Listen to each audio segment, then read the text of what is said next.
welcome back to Room 237, and now we get to what will probably be, or as of right now, this has got to be the hardest film to try to review. I watched it last night, I watched it again tonight, and I still don't 100% know what to make of it. I really enjoyed it. I think it is a wonderfully made film. I just don't entirely know what to say about it, or the meaning behind it, or what exactly happens in a lot of it. And it's not a Giallo. I can't even really say it's a neo-Giallo because it's not Italian. It's a French, Belgian, and Luxembourg co-production. But it is a Giallo homage or tribute in the vein of like Abracadabra, only it's not Italian. And it's the second film of that kind from this duo director team. It is the 2013 film, The Strange Color of Your Body's Tears. I know there's a Blu-ray of this, but I really wanted to see this, and it was available, so I picked it up. Now, it was written and directed by Bruno Forzani and Helena Catet, if I pronounce those correctly. They're a French married couple who do very experimental stuff. I mean, their previous film, which is Amer or Amer, I've always said Amer, is another Giallo-Tribute. And that's been on my list of ones to get to since I started doing this. I just haven't picked it up yet. But I guess that's has more of like an anthology type kind of structure. This one kind of does too. There are elements that kind of make it feel like an anthology, like there's little short films in it. I'm pausing because I really don't know what to say.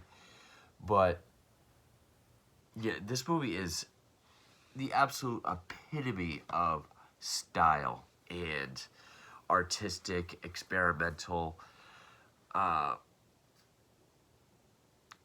heard some people say pretentious. I wouldn't go that far.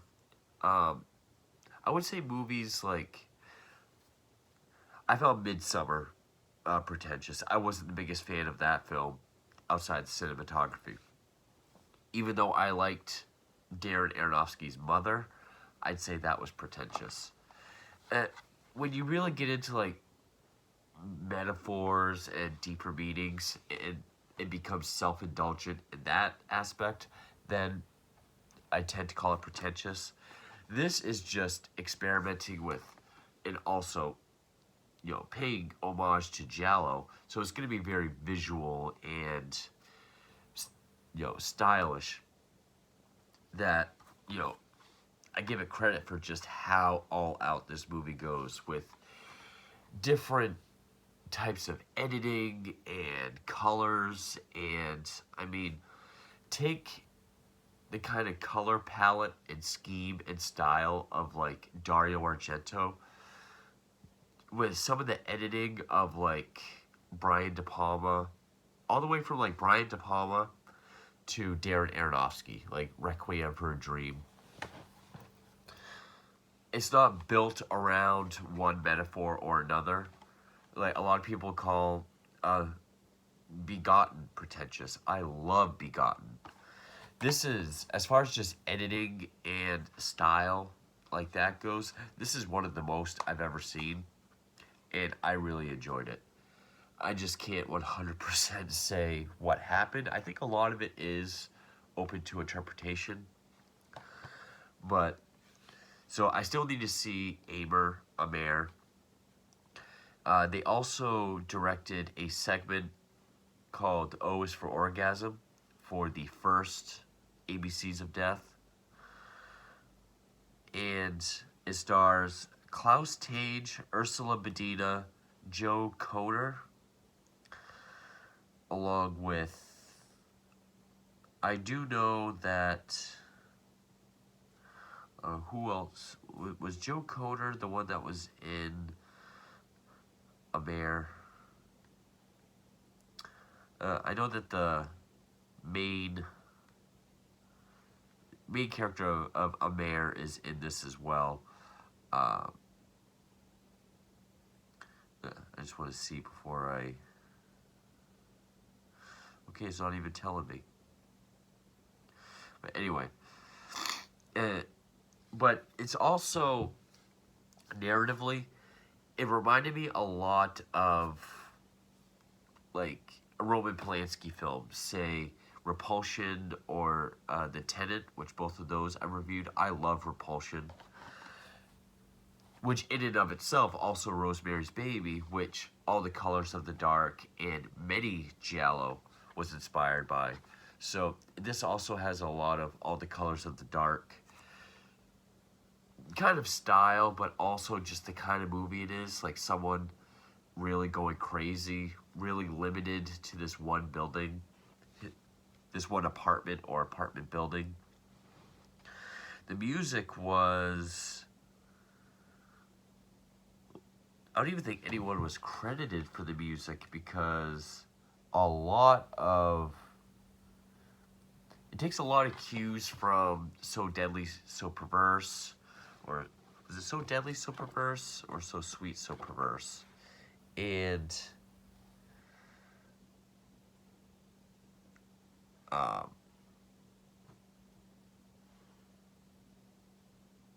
Case of the Scorpion's Tail, What Have They Done to Your Daughters?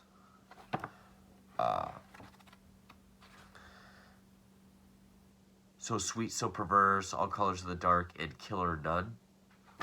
So a lot of the music is kind of recycled, but it fits very well. And again, just a lot of the editing. One, it's very effective. Regardless of what it's trying to get across and whether you get it or not, it is very effective. Like you see in the thumbnail, there's lots of blues, reds, and greens. Those are the colors that come up probably the most. I guess the best way to go, the most stripped down plot I can give is this guy Dan, played by Klaus Tinge, or Tinge, if I pronounce that correctly. Tange, or Tange. He comes home from a business trip. His apartment is chain locked from the inside, but his wife is not there. His wife, Edwige, who I don't know, I know that's a popular name in France. I don't know if that's a nod to Finneck, the Giallo queen. I mean, if it is, cool. If not, coincidence, but that's her name. And actually, it opens up with this very stylish black and white, woman naked in bed, engaging in some sort of S&M kind of sex act with a switchblade. I mean, switchblades like grazing your skin, especially over her nipple. We see the black gloves, and then, we hear a scream. And that footage pops up a lot throughout the film. So we get that she didn't just disappear, she was murdered. And Dan starts to freak out. He goes to ask people for help, and I mean, one lady helps him. She tells him a story about someone she knows, her husband, who also disappeared in the building. He calls an inspector who tells him a story about someone else who disappeared. I think who was also in the building. Could have been somewhere else. And then, from there he just delves into this, fever dream of madness and, deep within his psyche, whether it be real, a dream, sort of a manifestation of his inner struggle to uncover the truth. And what's really hard to tell between dreams in reality or hallucinations in reality in this film is that even in the real world, it has this surreal atmosphere. I would liken it to a movie like Eraserhead, where it feels otherworldly. It doesn't feel like our world, not like aliens or anything. It has this odd kind of atmosphere and feeling. Like it feels off anyway, so it makes it harder to distinguish the really surreal stuff via dream and nightmare and the reality within the film. I know a lot of this was intentionally made hard to follow and left open to interpretation. But the movie's just so bonkers crazy that I'm not sure which parts were left open and just what I'm not getting. But so like the but it's incredibly well shot. I mean, the cinematography is by Manuel Ducasse. Just see what else this guy has done. All three films by this couple, A Mare, Strange Color Your Body's Tears, and their 2017 film, Let the Corpses Tan, which is not a horror film or anything. It's I guess it's a weird western, like a western with more sci-fi and fantasy elements. That one I have not seen. Uh,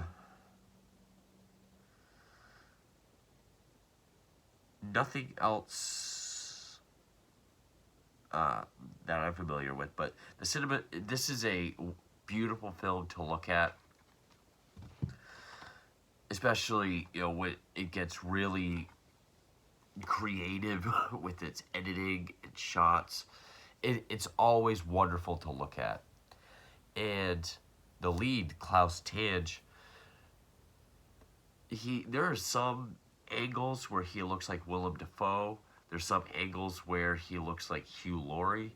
Some angles where he looks like an older Anton Yelchin. But he gave a pretty solid performance. And I like movies like this anyway. I guess the American kind of version of this would be called like the back in the 70s it was called The Man in the Room genre, like Taxi Driver, American Gigolo, Bad Lieutenant. Even 1 Hour Photo with Robin Williams is like a neo version of that, where it's essentially someone kind of going crazy within their own confined world. Also, but Polanski did a lot of that too, and there is a lot of I did get a lot of repulsion from this. And I do like how what makes it feel like an anthology is the stories that are told to him do feel like their own kind of separate short films. My favorite of which is later on in the film. And at first I was wondering, is this going on simultaneously? Is this something that happened way in the past? Is this like, person zero, like victim zero? But I guess it's kind of like the landlord's story. But it also has side note, it still has some of the Giallo trademarks we all know and love as far as, a narrative aspect. Like, there's kind of a red herring. Like, there's a character that is the man with the beard that I think we're supposed to think it's him. It also, it makes different characters, especially this woman. It does give us some red herrings. The inspector doesn't necessarily believe Dan for a lot of it, because things don't add up. Like, how can your apartment be locked from the inside? And then he gets the lock fixed, and then he wakes up to his wife's head next to him. So when he calls the inspector back, it's fixed again. So his story doesn't quite add up. And it just goes down. The further along this movie goes, at its 102 minutes, the harder it does get to follow. It's almost like you're going crazy with him. But so, and I don't even know if I'm going to put a spoiler section in this, because I don't really know if I'm spoiling anything. I'm just kind of giving what I took away from it. If that's right, then, I'm surprised. So, like, he finds his wife to be missing, and he goes down to all the buzzers, and he's just calling everyone. They're all telling him to get lost. This one woman does answer. She says, I'm up on the 7th floor. He goes up. And I love how this is shot. It's a very dim room with these two chairs facing each other. But she's shrouded in shadow. All we can see is, like, her knees down and her hands on the ends of the arms of the chair. This is all just complete darkness. And she's wearing what looks like a kind of a lacy black funeral type dress. And she tells the story of her and her husband. I think they were having sex, and he heard a noise coming from above, which the architecture also, it gave me Argento and Kubrick, because there's a lot of things that are very symmetrical, a lot of things that plays with color very much, also just very well designed. I mean, the interiors of this building, the walls are all decorated with sort of like classic cherub kind of artwork. And the staircases, all those symmetrical, like wide. And there's like this wood trim that goes all the way up to the ceiling. There's stained glass everywhere. Very interesting to look at. And her husband was a doctor. He like drugs her. It was, she wakes up, she's tied and gagged to the bed while he's got the stethoscope to the ceiling. I don't know if that was to keep her from calling the police because she wanted to. But eventually, he finds a way up. Like, she finds herself, wakes up again, freed, and there's a hole in the ceiling, and he's in there. He asks for some matches. She hands him some matches. And then, like, she hears, like, a shing of a blade and then a thud. And, like, his eye is just there. But she tells him that, okay, she keeps looking up through the hole. And at one point, she says that she saw an eye that was full of hatred and madness. And so that's like the first kind of story and short film. Then when he calls the inspector. This story I didn't really get. But it's like this guy who's paid to film this one woman. I don't know if it's with her husband or her boyfriend or if it's hers. But he just sits in this room and takes pictures of her. He seems to be in love with her.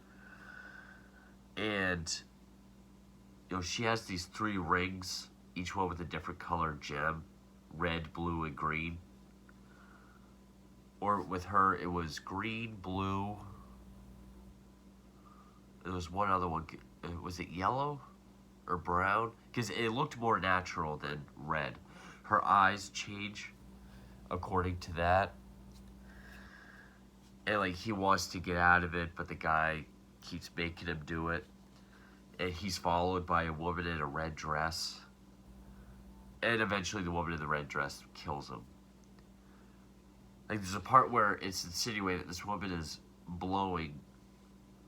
I think it's the guy that she's always with. It's up close of her. Every time she goes down, it shows her hands behind her back, and she, like, rolls another ring around. And then when she comes back up, her eyes are that color. Very interesting. I'm going to say interesting a lot, because that's what this movie is. After those stories are told, that's where it gets... Things really start happening. Uh, in fact, even in between the woman on the seventh floor and the inspector, he, for whatever reason, goes up to the roof and he sees this woman who I think addresses herself as Barbara. She's completely naked, just staring off into the outside, smoking a cigarette. So at one point, he goes to see her again, and she gives him this blue pill or whatever, which actually, yeah, I'm actually kind of getting mixed up on the order of events. But there's also this like black and white or gray and white striped hat box that after the inspector leaves, there's this overhead shot of him, Dan, cleaning his apartment, and it gets darker to show, he's been doing it all day, and the hat box keeps appearing on the table. He keeps walking it away, putting it away. He does other stuff, and then it's just there. So the hat box does play a major role. But where the movie really feels like it's going off the rails is after he goes to see her. She gives him this blue pill or whatever. And, he's drugged. They, I think, have sex, or they're about to when he leaves, but there's this cool shot, it's a profile shot of her approaching him, and he takes her robe off, and it's like her figure is made out of glass, giving off this heavenly bright light. It even shows him from her backside that's like see-through, so he's kind of obscured by glass, but like his hands are here, like he's kissing her torso, the screen cracks. And then he goes back to his apartment, and this is where it really feels like it goes off the rails, because this sequence goes on for a while, and he's sleeping naked, and his door buzzer goes off. He goes to answer it, and on the screen and on the phone, I guess you call it, is himself, also naked. Oh, because also, when they do go to have sex while he's drugged, she drops glass all over him, so when she lays on top of him, it cuts him. Oh, so then when he goes to his own apartment, he starts tripping out, and he sees his wife coming on to him and like fingering this one wound, and then that's when the buzzer thing happens. He answers it, it's himself. He goes back to bed, it buzzes again, it's himself again saying, I want to help you, let me in. And this happens so many times. I can't remember how many times like the scene starts over with him in bed with the door buzzer going off. Each time it plays a little bit more, and this is where I started to think, okay, what if this is like an inner struggle?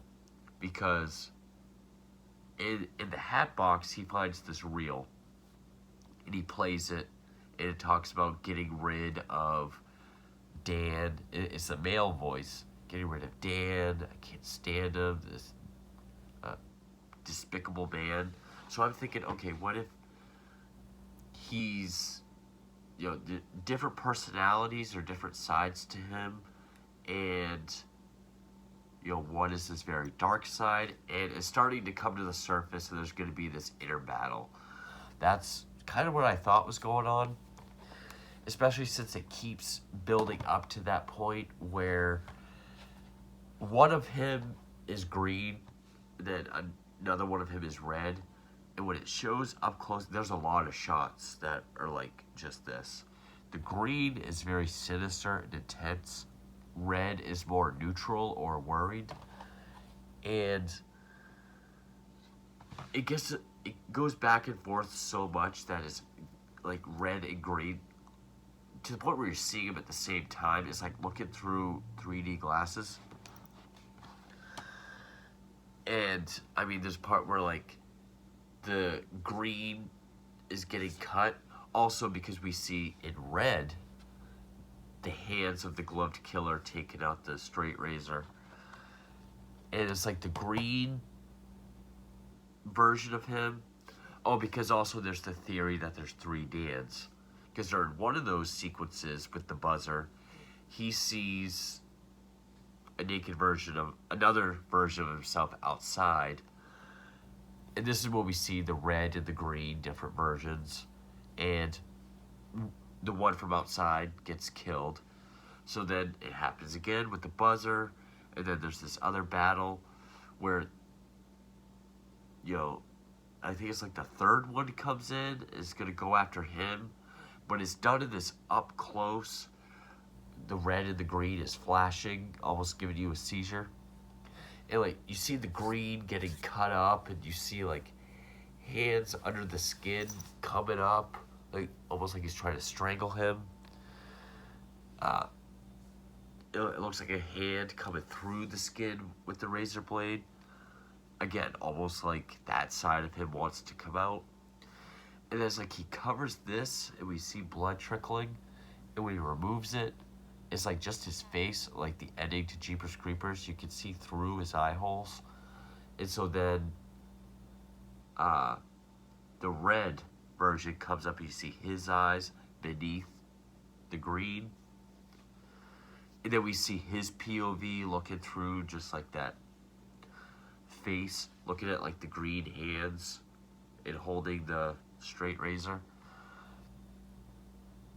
But then it's like the green face screams and it zooms in, and then it's like the red face screaming, and then we see like the eyes kind of together, and the film burns out to be like the natural color.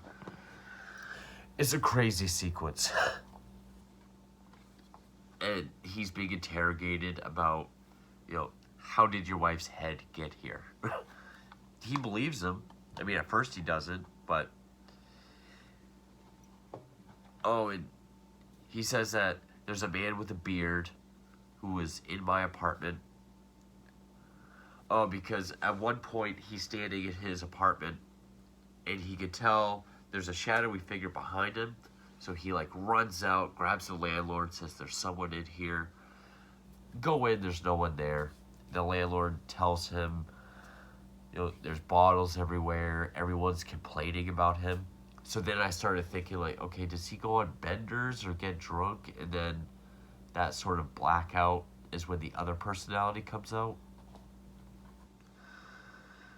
And then when the landlord goes to leave, if you blink, you'll miss it. There's just like this flash of where Dan is standing. It's like this flash of black, like he's the silhouetted man with the beard. But then he says he knows the guy lives on the first floor, so he goes down with the inspector, and they can't find the man with the beard. Just to skip over some things, eventually there's a talk of a woman named Laura. Now, there's a theory about how every woman is named Laura, or each of these 3 characters, Dan, landlord, and the inspector, all have a Laura. But the main Laura that we see kind of looks like Jennifer Carpenter. But her story is my favorite little short film segment. I love how it's filmed. It really does feel like an isolated short film there's no dialogue. It really is like visual storytelling. She's in her apartment. It's all black and white. I mean, it's got black and white stripes or black and white checker patterns on the floor. But she is pleasuring herself, and every time she's wearing a robe, and every time she does, these like black gloved hands come out of nowhere to like touch her. But then she sees that there's this hat box. She reaches in, there's nothing. She closes it, hears a thud, opens it again, pulls out a fedora. It does get kind of strange. I don't remember where it ends and when it picks back up, because it is interrupted. But I mean, at one point, like, she closes the hat box, and it's like an angle looking up at her, and when she moves, the fedora is up on the ceiling. So it's like almost like the killer's upside down, and, like, coming through the ceiling to like look down at her. And then when she's on the bed again, doing her thing, the lid to the hat box opens, and like this silhouetted figure in the fedora is like in the box, and she hides out in the bathroom. But I don't know what these kind of shots are called, but it's almost just like pictures. Like, it's this very glitchy, and there's no audio, just like the sound effects of like the doorknob clicking or the banging on the door or footsteps. So while the killer's trying to get through the door, she goes at it again, and more gloved hands. Because I think during the interrogation, before they go to the first floor apartment, Dan shows the inspector that reel, but the inspector speeds it up, and we hear a female's voice, and we find out it's his wife's voice. But because also, while they're in the first floor apartment saying there's no guy with a beard that lives here, the landlord goes into this other room, pulls out a diary, and starts reading it. And it's a woman's voice about, I can't keep him away any longer, how can I resist? And then we get that story. And then Dan is in his bathroom, and he hears a voice from beyond the wall saying, there's all these apartments are connected. There's all these tunnels from the old building before it was converted to apartments. There's so many ways into every apartment. I know secrets of every tenant. And when he says secrets, it shows the hat box, because the hat box had the reel and a bunch of toys and keepsakes. So I'm guessing that just represents secrets collected from the killer. And then he starts to tell him about his wife, but it's like this Brian De Palma split screen up close on his mouth, and at times he'll keep talking, but there's no audio, it's just music and like this side visual. It's also in French with subtitles, so even if you think it's just quiet and you gotta listen, there's no subtitles at that point. Pretty much saying that his wife, wanted to test the limits of her body and got wrapped up in this game that Laura used to play. I'm guessing S&M was involved, and Laura had a secret that tormented his wife, and that's where that was. I don't quite remember how far that goes, but then he's killed. He's stabbed in the top of the head, which is the killer's MO, and when we see the stab wound, it's purposely made to look like a vagina. And that also ties in with the Giallo trope that when people are giving information or say, I have information to give you later, they're killed off.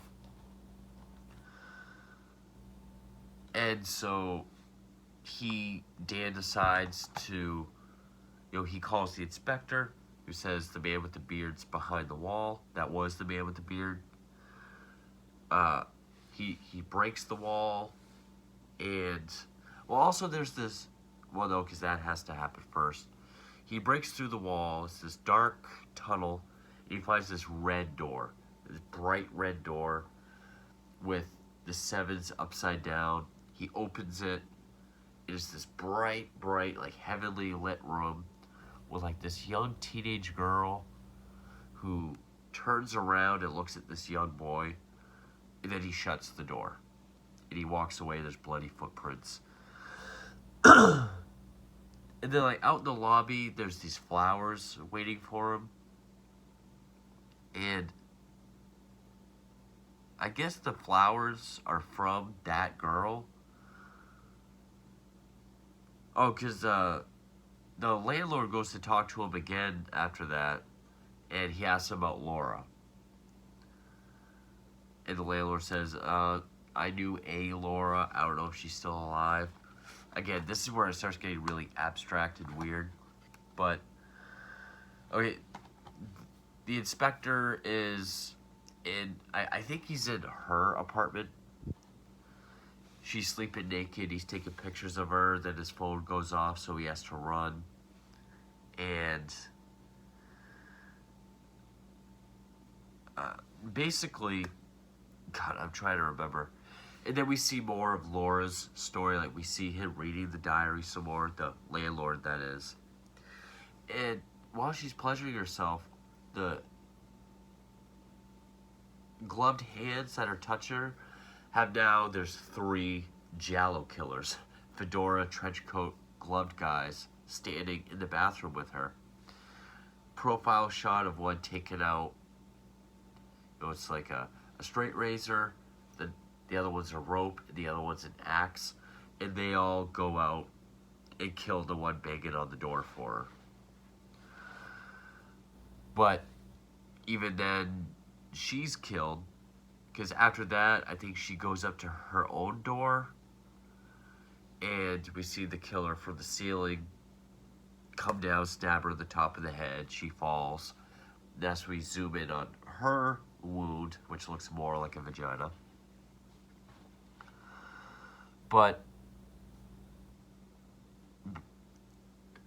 Dan then walks through the tunnel again, or he ends up in her apartment anyway, and sees her drugging some other guy with the blue stuff.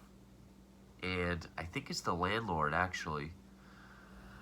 But before he can do anything, because she, like, lifts him up, and she's, you know, and she has this dagger, which is actually this scene.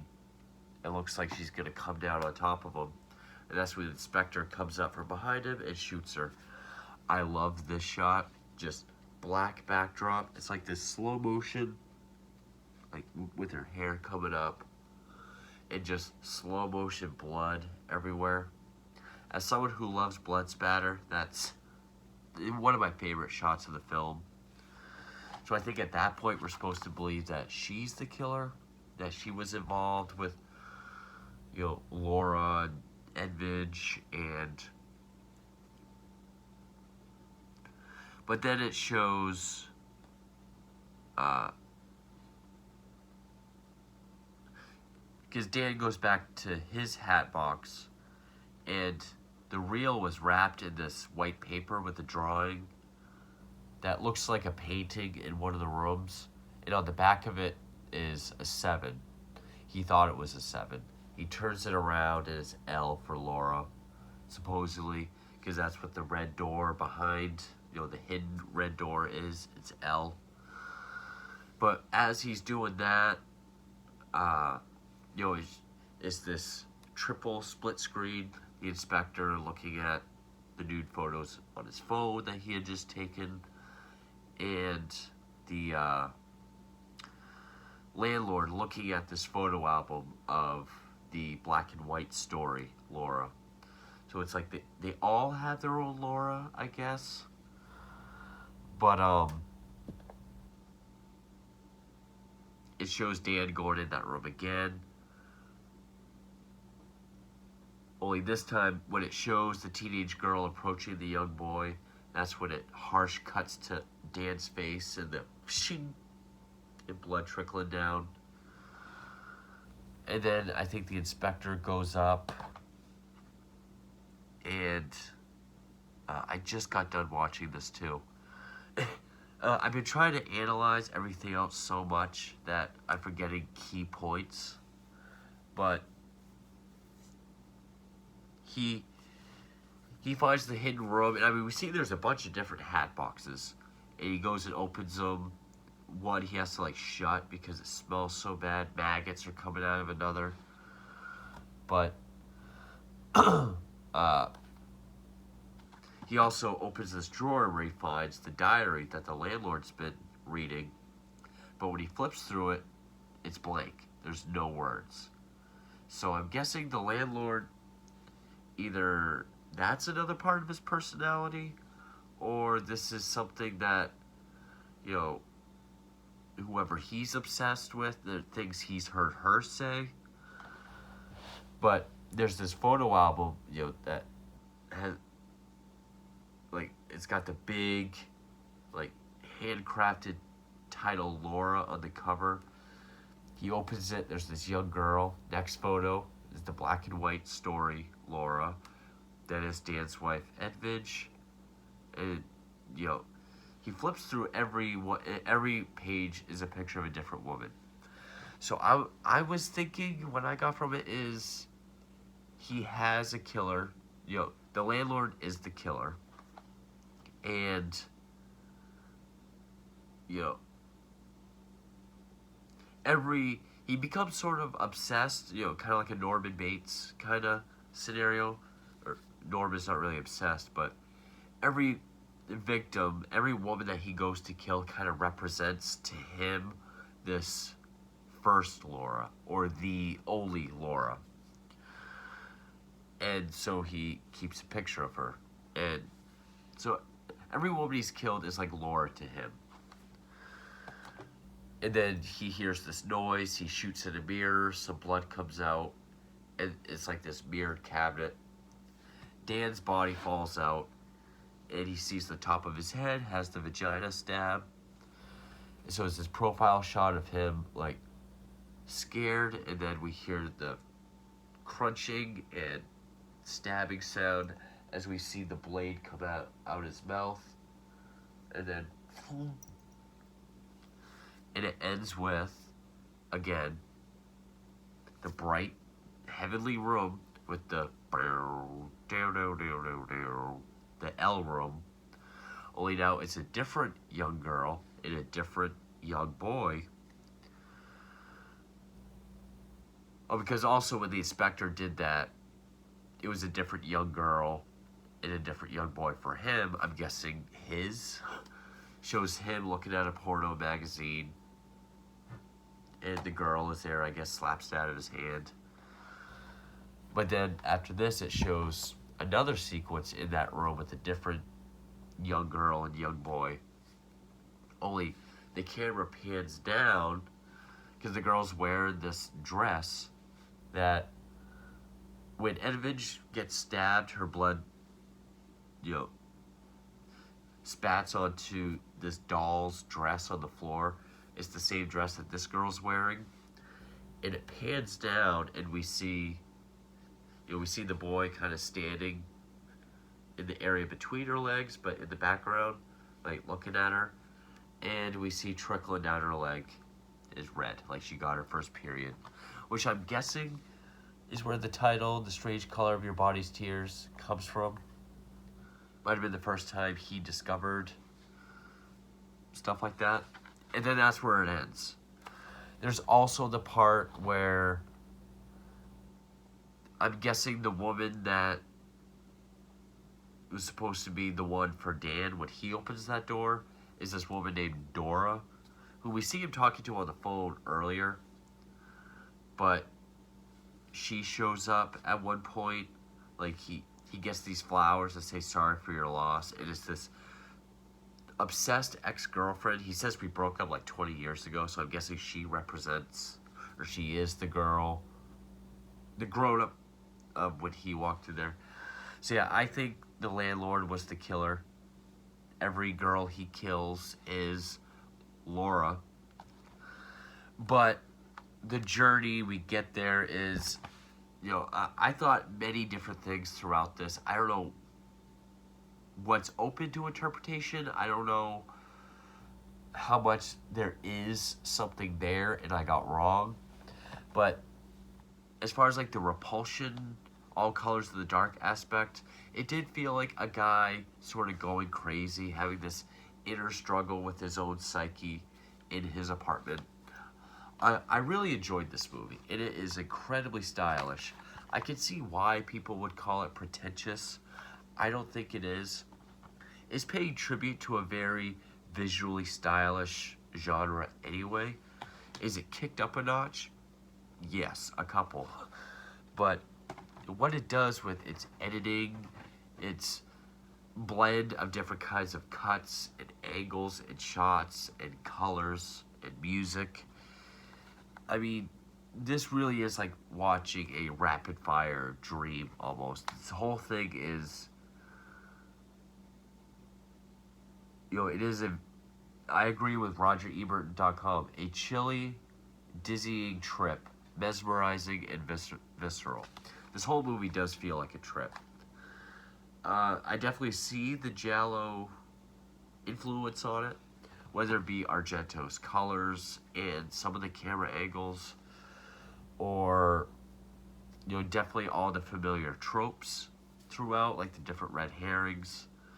Like for a while, I thought it was Dan, and maybe the killer inside of him is trying to come out, and that's what he figures out.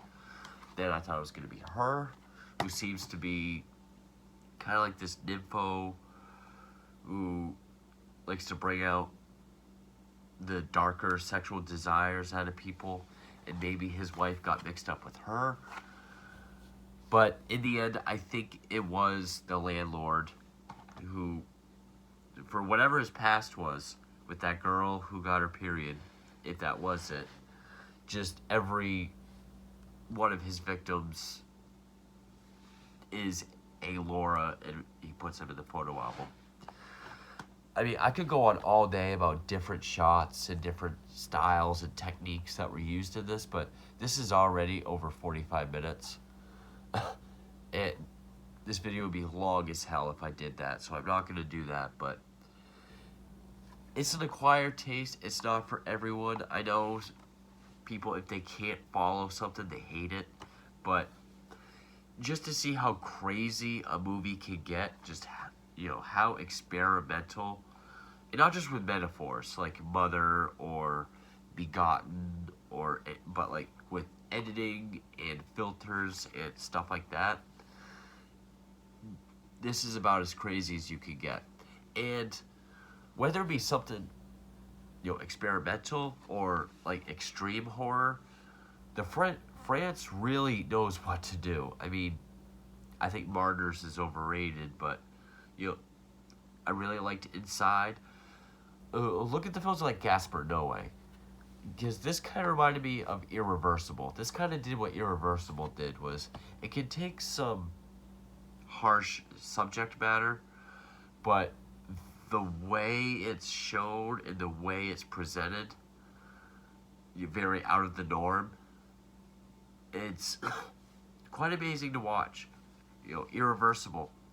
That's the same thing. That's chopped up, edited, and put in reverse order, but the camera's doing this shit. It's actually doing something with filmmaking, not just playing with metaphors. So I kind of liken it to Irreversible, but with crazier edits and colors, and this is just a wonderful, intense and wild, artsy, experimental, visual trip, and a really good Giallo tribute. Again, I know I'm gonna get people telling me how wrong I am. I wish I gave more examples as to why I love just some of the crazier things that this movie did. I know I left out a lot because this movie's non-stop, just style, but I really did enjoy this, and it makes me want to check out Amer even more. So that's it for Giallo and Giallo tributes. As far as Italian films, that's all I got. I actually forgot I had Mondo Cannibal, but so yeah, hopefully starting Christmas reviews soon. I do have the first film lined up. Watch when I can. Still have Dexter episode 5, New Blood to get to. So, but yeah, I definitely wanted to get to this, and it may take multiple views. It took me 2 views, and I still wasn't fully comfortable doing this review because I wasn't entirely sure what I was going to say, but I very much enjoyed this film, and thank you for watching.